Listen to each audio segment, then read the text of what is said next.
दोस्तों, एक गांव में एक ब्राह्मण अपनी पत्नी और बच्चों के साथ रहता था। उसकी जिंदगी में बेहद खुशहाली थी। उसके पास भगवान का दिया हुआ सब कुछ था।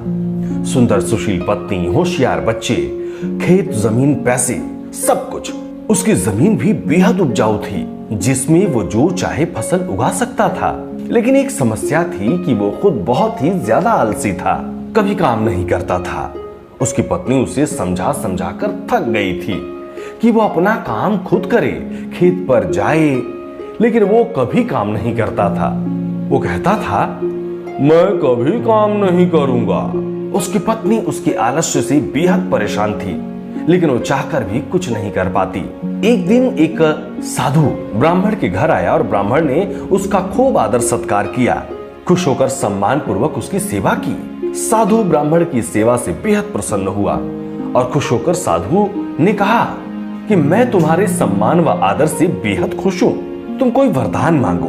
ब्राह्मण को तो मुंह मांगी मुराद मिल गई जैसे। उसने कहा, बाबा कोई ऐसा वरदान दो कि मुझे खुद कभी कोई काम ना करना पड़े। आप मुझे कोई ऐसा आदमी दे दो जो मेरे सारे काम कर दिया करे। बाबा ने कहा, ठीक है, ऐसा ही होगा, लेकिन ध्यान रहे तुम्हारे पास इतना काम होना चाहिए कि तुम उसे हमेशा व्यस्त रख सको। ये बात कहकर बाबा चले गए और एक बड़ा सा राक्षस नुमा जिन्न प्रकट हुआ। वो कहने लगा, मालिक मुझे काम दो, मुझे काम चाहिए। ब्राह्मण उसे देखकर पहले तो थोड़ा डर गया और सोचने लगा। तभी जिन्न बोला, जल्दी काम दो वरना मैं तुम्हें खा जाऊंगा। ब्राह्मण ने कहा, जाओ और जाकर खेत में पानी डालो। ये सुनकर जिन्न तुरंत गायब हो गया और ब्राह्मण ने राहत की सांस ली और अपनी पत्नी से पानी मांगकर पीने लगा। लेकिन जिन्न कुछ ही देर में वापस आ गया और बोला, सारा काम हो गया, अब और काम दो।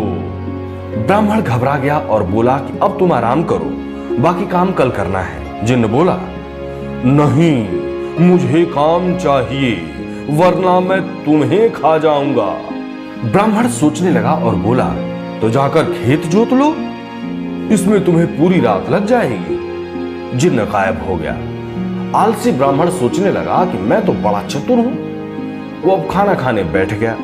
वो अपनी पत्नी से बोला, अब मुझे कोई काम नहीं करना पड़ेगा, अब तो जिंदगी भर का आराम हो गया। ब्राह्मण की पत्नी सोचने लगी कि कितना गलत सोच रहा है उसके पति। इस बीच वो जिन्न वापस आ गया और बोला, काम दो, मेरा काम हो गया, जल्दी दो वरना मैं तुम्हें खा जाऊंगा। ब्राह्मण सोचने लगा कि अब तो उसके पास कोई काम बचा ही नहीं, अब क्या होगा। इसी बीच ब्राह्मण की पत्नी बोली, सुनिए सुनिए, मैं इसे काम दे सकती हूँ क्या? ब्राह्मण ने कहा, दे तो सकती हो, लेकिन तुम क्या काम दोगी? ब्राह्मण की पत्नी ने कहा, आप चिंता मत करो, मैं वो देख लूंगी। वो जिन्न से मुखातिब होकर बोली, तुम बाजार जाकर हमारे कुत्ते मोती की पूंछ सीधी कर दो। ध्यान रहे, पूंछ पूरी तरह से सीधी हो जानी चाहिए। जिन्न चला गया। उसके जाते ही ब्राह्मण की पत्नी ने कहा, देखा देखा आपने कि आलस कितना खतरनाक हो सकता है। पहले आपको काम करना पसंद नहीं था और अब आपको अपनी जान बचाने के लिए सोचना पड़ रहा है। ब्राह्मण को अपनी गलती का एहसास हुआ और वो बोला, तुम सही कह रही हो, अब मैं कभी आलस नहीं करूंगा। लेकिन अब मुझे डर इस बात का है कि इसे आगे क्या काम देंगे। ये मोती की पूंछ सीधी करके आता ही होगा। मुझे बहुत डर लग रहा है, हमारी जान पर बनाई है, ये हमें मार ही डालेगा। ब्राह्मण की पत्नी हंसने लगी और बोली, डरने की बात नहीं, चिंता मत करो, वो कभी भी मोती की पूंछ सीधी नहीं कर सकता।